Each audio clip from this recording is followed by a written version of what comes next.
Moro and welcome back to Culinary Gaming. I have already made a video about different rule systems that you can try if you have played Dungeons & Dragons 5th edition for a longest time and you wanted to switch genre and try a different style of play. I made a video about that. But now, because of the recent events, there has been a lot of migration going on with 5e system, and people might be in need of a new heroic fantasy role-playing system. So if you are looking for a switch and want to still keep like the kind of same premise of gameplay, I have few suggestions for you that you can try in your table. Here's going to be 3 different role-playing games which are in a heroic tabletop fantasy genre, and maybe one extra just for you guys. I am going to give you them in order of most closest to D&D 5e and most farthest away of the D&D 5e. And what comes to the systems, I wouldn't worry about the OGL, because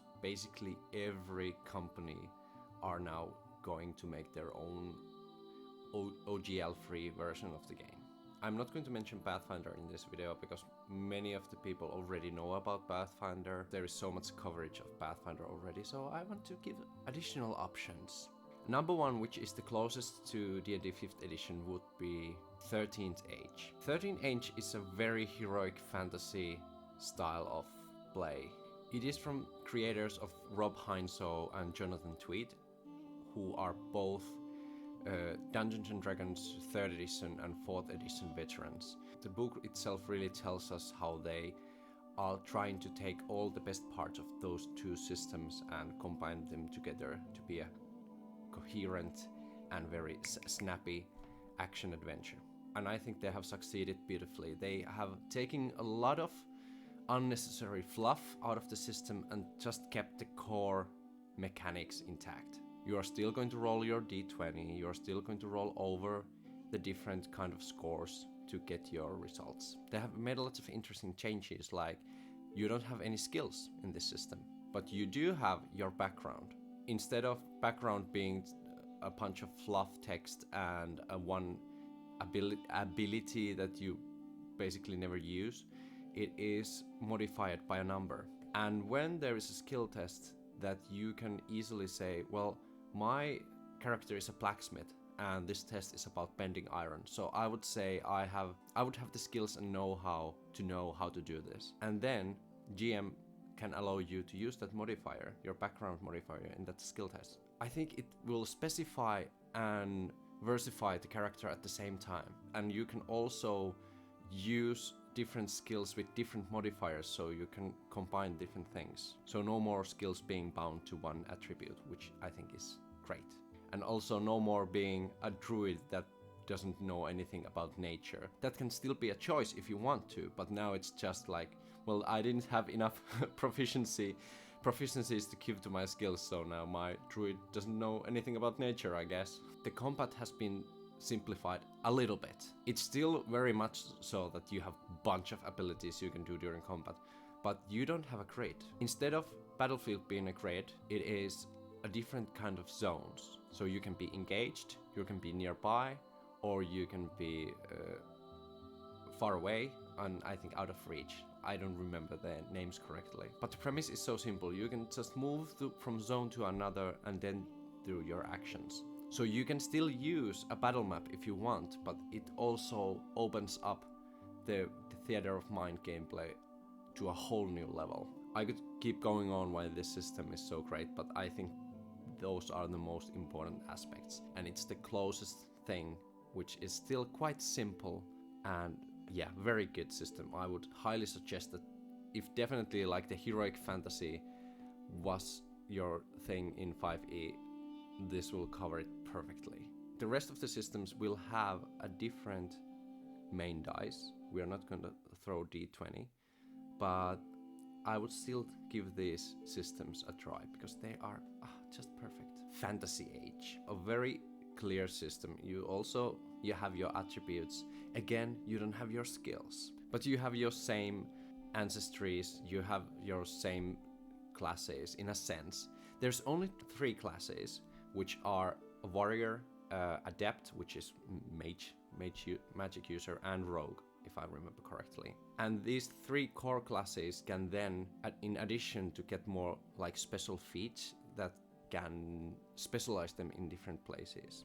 For example, you can make a bard character which can be a rogue bard, it can be adept bard, or it can be a warrior bard. So basically multi-classing is tied into the class itself. And instead of skills in this system, you have focuses, which gives you additional bonuses on different.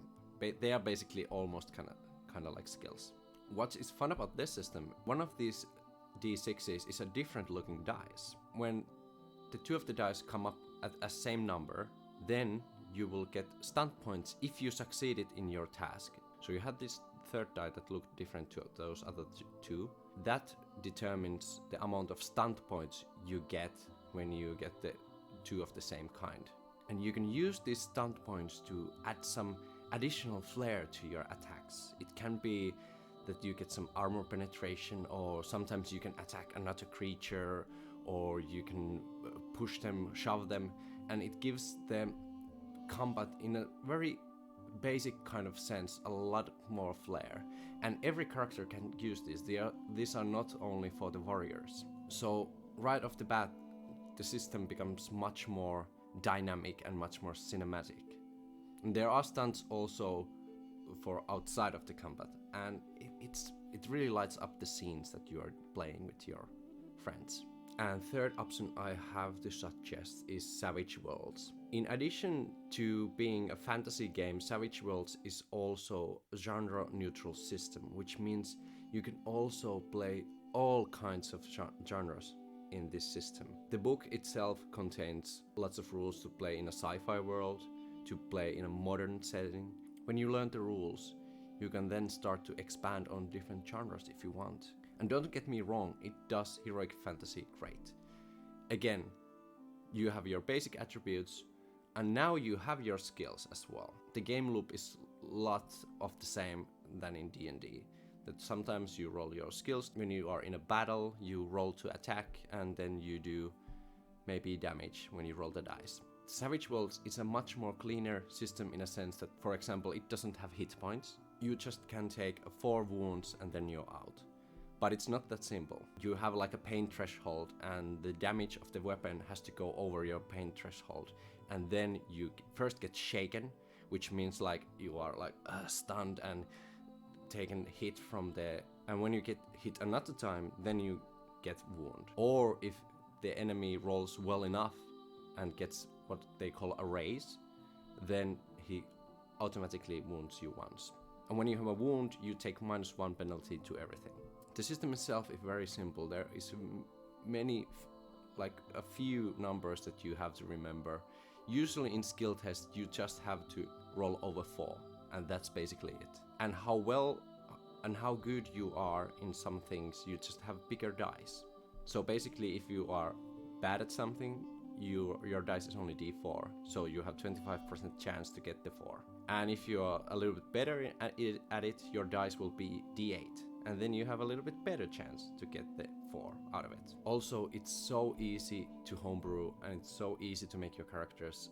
So if you decide to play this system, I think your DM will thank you for it. The 4th rule system that I wanted to give you today is a lot more complex than this, because I really wanted to give you like a kind of more simpler systems, but this 4th one is definitely a doozy. It's a rule system I have actually reviewed in this channel before, which is called Warhammer Fantasy Roleplay 4th edition. But why I wanted to bring it up here is that we have a homebrew world in my home campaign, which we have been playing many years now. I wanted to make the switch because I wanted a more skill-based system. And I think Warhammer was the perfect middle ground on being a crunchy and also skill-based, but not being like too brutal. And don't get me wrong, oh my god, Warhammer Fantasy Roleplay is brutal game. But you also have these meta currencies called fate points and resilience points, which gives the players, the heroes, a little bit more leeway. The players have their ways to still survive, in a sense, even if they got in a string of bad rolls. So when it's still a lot more darker than your basic heroic fantasy, and even though the system itself is very fitted to the Warhammer world, I think it translates quite well to our own homebrew world, which has now first being 5e world. So yeah, there are some few suggestions that if you are looking for a new system, I would start with those. And of course, it's never a fun thing when something you like turns out to be not that great, but this situation right now is like a great forest fire. The fire itself is a very bad thing, but after the fire, from all those nutritious ashes can rise up many new different plants and trees. I think many great systems were overshadowed by Dungeons & Dragons 5th edition for a longest time, so I think this could be a start of a new renaissance in tabletop role-playing games. I won't keep my hopes up too much, but I would like to think so. So try different systems. I promise you, it will blow your mind.